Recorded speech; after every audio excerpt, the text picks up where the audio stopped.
கோவை மாவட்டம் ஆனைமலையை அடுத்த ஆழியார் வால்பாறை சாலையில் யானைகள் கூட்டம் கூட்டமாக வனப்பகுதியிலிருந்து வெளியேறி பொதுமக்கள் பயணிக்கக்கூடிய சாலையில் ஓரமாக நின்று மேய்ச்சலில் ஈடுபடுவதும் அங்கிருந்து சென்று ஆழியார் அணையில் நீர் அருந்த செல்வதும் தொடர்ந்து நடைபெற்று வருகிறது.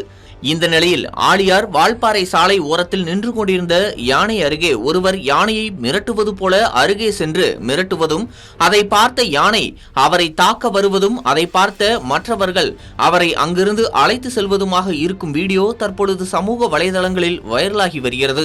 இதுகுறித்து சமூக ஆர்வலர்கள் தெரிவிக்கையில், இதுபோன்று அத்துமீறி நடக்கும் நபர்கள் மீது கடுமையான நடவடிக்கை எடுத்து அவர்களுக்கு அபராதம் விதிக்க வேண்டும், இல்லையென்றால் இதுபோன்ற நபர்களால் மனித விலங்கு மோதல் ஏற்படும் என வருத்தத்துடன் தெரிவித்துள்ளனர்.